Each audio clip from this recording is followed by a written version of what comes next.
Hello everyone, my name is Divya Singh. आज start करने जा रहे हैं क्लास 7 का रेगिस्तान में जीवन। और ये लास्ट चैप्टर है ज्योग्राफी का। नेक्स्ट हम लोग का 8th क्लास का रहेगा ज्योग्राफी। एंड देन हम स्टार्ट करते हैं इसको। अध्याय 5 में आप पढ़ चुके हैं कि पेड़ पौधे पशुओं एवं मनुष्यों के लिए जल ही जीवन है। जहाँ पीने के लिए जल ना हो, वह मवेशियों को चरने के लिए घास ना हो, वहाँ फसलों के उगने के लिए जल ना हो, ऐसे स्थान पर किसी भी जीव के लिए जीवन कठिन है होगा। जाहिर सी बात है, जहाँ पे हम जहाँ रहते हैं वहाँ पे अगर ये चीज़ें ना हो तो हम कैसे रहेंगे। अब हम विश्व के उन स्थानों के बारे में पढ़ेंगे जहाँ लोग अत्यधिक कष्टकारी तापमान में भी जीना सीख चुके हैं। इनमें से कुछ स्थान आग की तरह गर्म हो है, कुछ स्थान बर्फ की तरह ठंडे हैं। ये विश्व के रेगिस्तान क्षेत्र हैं। इन क्षेत्रों में कम वर्षा और विरल वनस्पति और चार में अधिक तापमान होता है। तापमान के आधार पर रेगिस्तान गर्म और ठंडे हो सकते हैं। जरूरी नहीं है कि राजस्थान में सिर्फ रेगिस्तान में सिर्फ रेत हो, वहाँ पे बर्फ भी हो सकते हैं, वो भी डिजर्ट ही कहा जाता है, रेगिस्तान ही कहा जाता है। इन स्थानों पे जहाँ कभी भी थोड़ा बहुत जल उपलब्ध होता है, लोग वहाँ कृषि करने के लिए बस जाते हैं। रेगिस्तान यहाँ की एक शुष्क प्रदेश है, जिसे एक विशेषता अत्यधिक उच्च अथवा निम्न तापमान एवं विरल वनस्पति है। गर्म रेगिस्तान। विश्व एवं अफ्रीका के महाद्वीप में मानचित्र को देखिए। उत्तरी अफ्रीका के बड़े भूभाग पर फैले सहारा रेगिस्तान का पता लगाइए। यह विश्व का सबसे बड़ा रेगिस्तान है, लगभग 8.54 लाख वर्ग किलोमीटर में फैला हुआ है। क्या आपको याद है कि भारत का क्षेत्रफल 32.8 लाख वर्ग किलोमीटर है? हाँ, मेरा। और उसमें से 8 लाख का तो केवल ये है। सोचिए तो हमारे कितने राज्य चले जाएंगे इसमें। सहारा रेगिस्तान 11 देशों से घिरा हुआ है। ये क्वेश्चन कहीं कहीं प्री में आ सकता है, जैसे कि अल्जीरिया, चाड, मिस्र, लीबिया, माली, मैरोतानिया, मैरोतानिया, जैसे कि बहुत कम लोग ये नाम सुने हैं। मोरक्को, नाइजर, सूडान, टूनिशिया एवं पश्चिमी सहारा। रेगिस्तान के बारे में सोचते समय आपके मस्तिष्क में तुरंत रेत का दृश्य उभरता होगा, परंतु सहारा मस्त और बालू कई विशाल परतों से ढका हुआ ही नहीं है, वरन वहां बजरी के मैदान और नग्न चट्टानी सतह वाले उत्थित पठार भी पाए जाते हैं। ये चट्टानी सतह कुछ स्थानों पर 2500 मीटर से भी अधिक ऊंचे हैं। देखिए सहारा है, यहाँ पे जरूरी नहीं है रेत है, यहाँ पे एकदम एकदम सपाट मैदान जैसा है जो एकदम बंजर है। आपको जानकर आश्चर्य होगा कि आज सहारा का रेगिस्तान एक समय में पूर्णतः हरा भरा मैदान था। सहारा की गुफाओं में से प्राप्त चित्रों से ज्ञात होता है कि यहाँ नदियाँ, मगरमच्छ पाए जाते थे। हाथी, शेर, जिराफ, शुतुरमुर्ग और भेड़, पशु, बकरियां सामान्य जानवर, परंतु यहाँ के जलवायु परिवर्तन ने इस बहुत गर्म और शुष्क प्रदेश में बदल दिया। सहारा के अल अंजीरिया क्षेत्र में, जो त्रिपोली और लीबिया के दक्षिणी भाग में स्थित है, यहाँ सबसे अधिक तापमान 2022 में 57 डिग्री सेल्सियस किया था। ये आप मीन्स आंसर राइटिंग में लिख सकते हो। और ये सहारा का मरुस्थल देखो, इतने से एरिया में फैला हुआ है, इसके किनारे किनारे ये देश है। जलवायु। सहारा रेगिस्तान की जलवायु अत्यधिक गर्म एवं शुष्क है। यहाँ की वर्षा ऋतु अल्फा काल के लिए होती है। यहाँ आकाश बादल रहित एवं निर्मल होता है। यहाँ नमी संचयन होने की अपेक्षा तेजी से वाष्पित हो जाती है। दिन के अविश्वसनीय रूप से गर्म होते हैं। दिन के समय तापमान 50 डिग्री सेल्सियस पर पहुंच जाता है, जिससे रेत एवं नग्न चट्टानें अत्यधिक गर्म हो जाती हैं। इनके ताप का विकिरण होने के चारों तरफ सब कुछ गर्म हो जाता है। मतलब रात के समय अत्यधिक ठंड और दिन के समय अत्यधिक गर्म होता है। मतलब दिन में 50 डिग्री सेल्सियस है तो रात में 0 डिग्री सेल्सियस हो जाता है। बट बर्फ नहीं जमता, पता है क्यों? क्योंकि वहाँ पे आर्द्रता नहीं है, वहाँ पे एकदम वाष्प, एकदम गर्म गर्म गर्म रहता है। इतना ज़्यादा आपको हवा भी नहीं लगेगी, वहाँ पे हवा भी नहीं चलेगी ऐसा। तो जहाँ हवा और आर्द्रता नहीं होती वहाँ जमता भी नहीं है। वनस्पति एवं प्राणीजात। सहारा के रेगिस्तान में वनस्पतियां, कैक्टस, खजूर के पेड़ एक कोशिकीय पाए जाते हैं। एक कोशिकीय मतलब एक तन वाले। यहाँ कुछ स्थानों पे मरुद्धान, खजूर, और मरुद्धान मतलब होता है मतलब मोमदार पेड़, ठीक है, जैसे कैक्टस हो गया। खजूर के पेड़ों के से घिरे हुए हरित द्वीप पाए जाते हैं। ऊंट, लकड़बग्घे, शियाल, लोमड़ी, बिच्छू, सांप, विभिन्न जातियां छिपकली यहाँ के प्रमुख जीव है। वैज्ञानिकों को यहाँ यहाँ से मछलियों के कंकाल भी मिले हैं। लोग सहारा रेगिस्तान के कष्टकारी जलवायु में विभिन्न समुदाय के लोग निवास करते हैं और भिन्न भिन्न क्रियाकलापों में भाग लेते हैं। इनमें बदुइन और तुआरेग शामिल है। बदुइन तुआरेग यहाँ के समूह हैं, तो इनके नाम पूछे जा सकते हैं कवि प्री में। चलवासी जनजाति वाले ये लोग बकरी, भेड़, ऊंट, घोड़े जैसे पशु धन का पालन करते हैं और उनका ही उपयोग करते हैं। उनसे दूध मिलता है, खाल मिलता है तो पेटी बनाते हैं, जूते बनाते हैं, पानी के बोतल बनाते हैं, उनसे चमड़े प्राप्त करते हैं तथा पशुओं के बालों का उपयोग चटाई की और कालीन, कपड़े, कंबल बनाने के लिए होते हैं। धूल भरी आंधियों व गर्म वायु से बचने के लिए लोग भारी वस्त्र पहनते हैं। सहारा के मरुद्यान एवं मिस्र, मरुद्यान जो वैसा एरिया होता है जहाँ पे कुछ पेड़ पौधे ना हो। मिस्र की नील घाटी और लोगों के निवास में मदद करती है। यहाँ जल की उपलब्धता होने से लोग खजूर के पेड़ उगाते हैं और यहाँ चावल, गेहूँ, जौ, सेम जैसी फली फसलें उगाई जाती हैं। ये नील नदी की तरफ की बात कर रहा है। मिस्र में उगाए जाने वाले कपास पूरे विश्व में प्रसिद्ध है। मतलब कपास उगाए जाते हैं मिस्र में।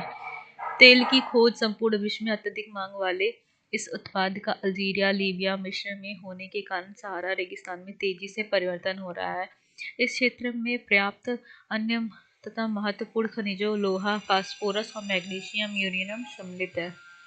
यूरेनियम कितना लाभदायक है तो आपको पता ही होगा। इससे ऊर्जा बनाई जा सकती है। कितने शहरों को बिजली दी जाती है 100 ग्राम से केवल। सहारा के सांस्कृतिक जीवन शैली में भी परिवर्तन आ रहा है। आज यहाँ मस्जिदों से ऊंचे कांच की खिड़कियों वाले भवन, ऊंटों के प्राचीन मार्ग स्थान पर सुपर महामार्ग बन गए हैं। नमक के व्यापार, ऊंटों के स्थान पर ट्रक ले जा रहे हैं। तुराव रेग लोग विदेशी पर्यटकों के लिए मार्गदर्शक का काम कर रहे हैं। ये जो समूह है वहाँ लोग जो घूम जाते हैं तो उनके लिए मार्गदर्शक का काम करते हैं। आज अनेक चलवासी जनजाति के लोग शहरी जीवन की ओर जा रहे हैं, जहाँ वे तेल और गैस के कार्यों से नौकरी ढूंढते हैं। क्या आप जानते हैं जब रेत की पवन उड़ा ली जाती है तो वहाँ गर्त बन जाती है। ठीक है, वहाँ गर्त गड्ढे जैसा बन जाता है, जहाँ गर्त की भूमिगत जल की सतह पर ये हर किसी में आ जाता है।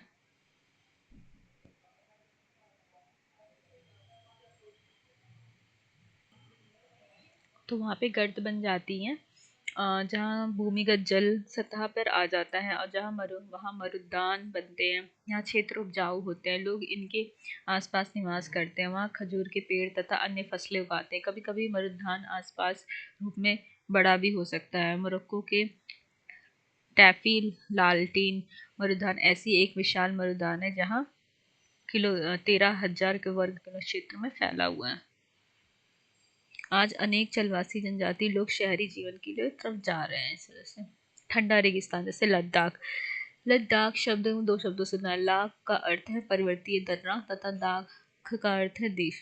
जम्मू कश्मीर के पूर्वी में बृहद हिमालय में स्थित लद्दाख एक ठंडा रेगिस्तान। इसके उत्तर में काराकोरम पर्वत श्रेणी है, दक्षिण में जास्कर पर्वत स्थित है। ठीक है, ये हाईलाइट कर लेते हैं। लद्दाख से होकर अन्य नदियां बहती हैं जिनमें सिंधु प्रमुख है। ये नदियां गहरी घाटियों का महाखंड गार्ज का निर्माण करती हैं। गार्ज जब ऊपर से गिरता है ऐसे झरने टाइप में तो फिर यहाँ पर एक गड्ढा होते जाता है धीरे धीरे ऐसे, क्योंकि यहाँ से नदी जाती है, तेज पड़ता है तो यहाँ गर्त सा ये गर्त बन रहा है। तो गार्ज का निर्माण करती हैं। लद्दाख में अनेक हिमानियाँ जैसे गैगरी हिमानी, ये बहुत सारे ऐसे बर्फ हैं। ठीक है, लद्दाख की ऊंचाई कारगिल के लगभग 3,000 मीटर से लेकर काराकोरम के 8,000 मीटर से अधिक तक पाई जाती है। अधिक ऊंचाई के कारण यहाँ की जलवायु अत्यधिक शीतल एवं शुष्क है। इस ऊंचाई पर वायु की परतें पतली होती हैं जिससे सूर्य की गर्मी की अत्यधिक तीव्र महसूस होती है। ये चीज़ें सेंटेंस स्टेटमेंट पे आ सकते हैं। और ग्रीष्म ऋतु को दिन तापमान 0 डिग्री सेल्सियस से कुछ ही अधिक होता है और रात का तापमान 0 डिग्री से 30 डिग्री सेल्सियस तक चला जाता है। शीत ऋतु में यह बर्फीला ठंडा हो जाता है और तापमान लगभग हर समय 40 डिग्री सेल्सियस से नीचे ही रहता है। चूँकि यह हिमालय के विशिष्ट छाया क्षेत्र में स्थित है, यहाँ वर्षा बहुत ही कम होती है। अभी देख सकते हो देहरा, गोमपास, श्योक, लद्दाख श्रेणी, लद्दाख, जोजिला दर्रा, लेह, जम्मू कश्मीर, श्रीनगर, सिंधु नदी, इंडस नदी, गिलगित, सियाचिन हिमनद, चीन, पाकिस्तान।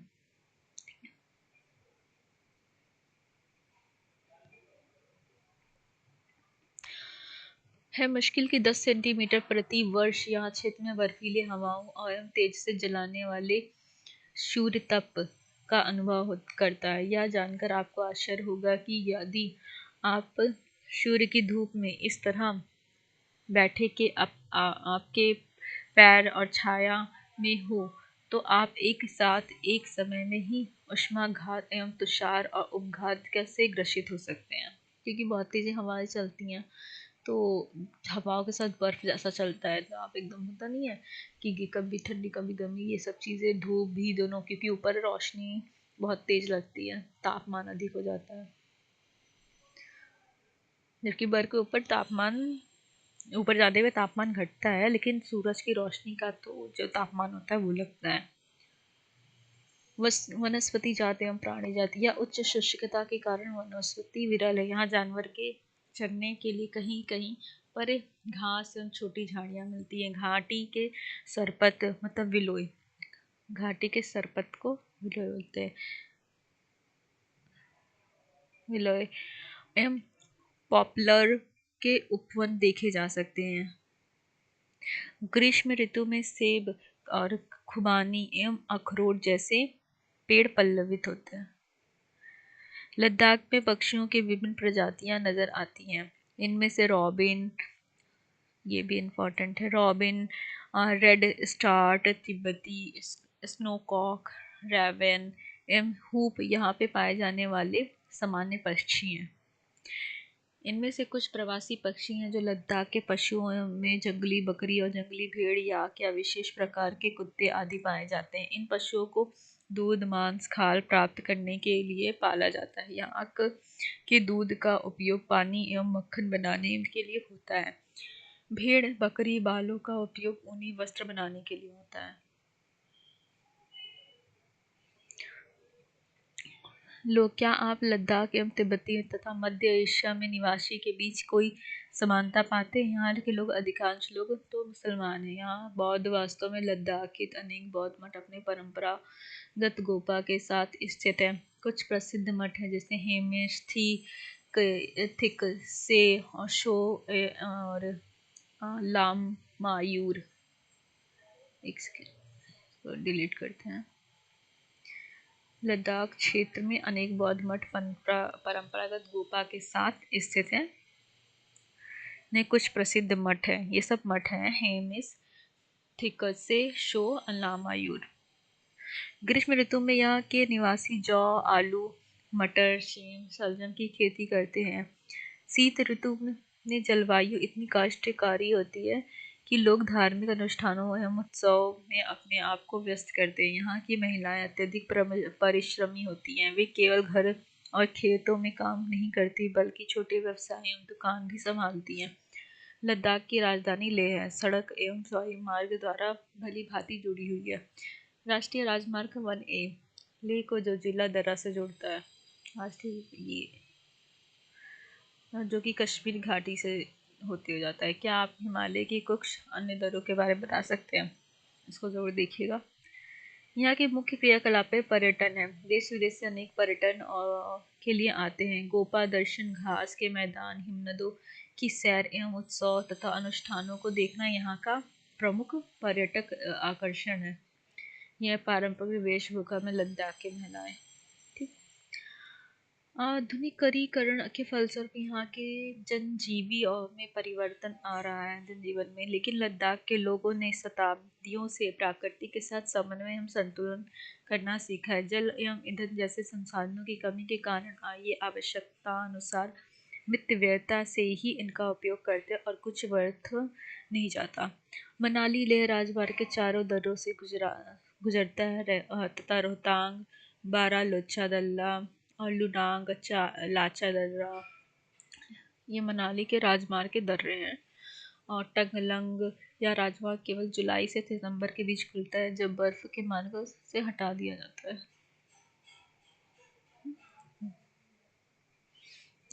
अब नेक्स्ट चैप्टर सॉल्व करेंगे, जो कि हमारा नेक्स्ट क्लास होगा 8th, एंड ज्वाइनिंग के लिए thank you all of you.